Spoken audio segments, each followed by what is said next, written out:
महाराष्ट्र राज्यातील प्रत्येक महत्त्वाच्या घडामोडी फक्त आपल्या बेधडक मी मराठी न्यूज चॅनलवर. महाराष्ट्राचा बुलंद आवाज. दोघा तरुणांच्या खदानीच्या पाण्यात बुडून मृत्यू. शहादा डोंगरगाव गावानजीक असलेल्या खदानीच्या तलावात बुडून 2 तरुणांचा मृत्यू झाल्याची घटना गुरुवारी उघडकीस आली. दरम्यान घटनेची माहिती मिळताच शहादा पोलिसांनी घटनास्थळी धाव घेतली. यावेळी नागरिकांचा मोठा जमाव जमला होता.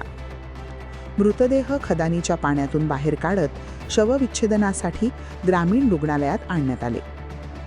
मिळालेल्या माहितीनुसार शहादा शहरातील राजरत्न दिनेश कुवर वय 17 राहणार सिद्धार्थनगर व रितेश रामेश्वर पवार वय 17 शिवाजीनगर हे दोघे तरुण डोंगरगाव तालुका शहादा गावानजीक असलेल्या दगडाच्या खदानीत असलेल्या पाण्यात पोहायला गेले असता त्यांच्या त्या पाण्यात डुबून मृत्यू झाल्याचे समजते.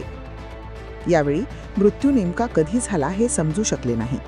मात्र दुपारी 4 वाजेच्या सुमारास मृतदेह पाण्यावर वरती तरंगताना दिसल्याने निदर्शनास आले.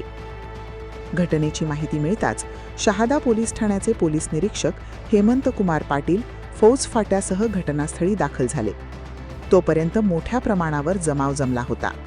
यावेळी मृतदेह पाण्याबाहेर काढून शवविच्छेदनासाठी शहादा ग्रामीण रुग्णालयात आणण्यात आला. यावेळी मृतांच्या नातेवाईकांनी मोठ्या प्रमाणावर गर्दी केली होती. यावेळी उपस्थित नातेवाईकांचा आक्रोश मन हेलावून टाकणारा होता. दरम्यान रात्री उशिरापर्यंत शहादा पोलीस ठाण्यात गुन्हा दाखल करण्याचे काम सुरू होते. बेधडक मी मराठी न्यूजसाठी सुमित गिरासे, शहादा.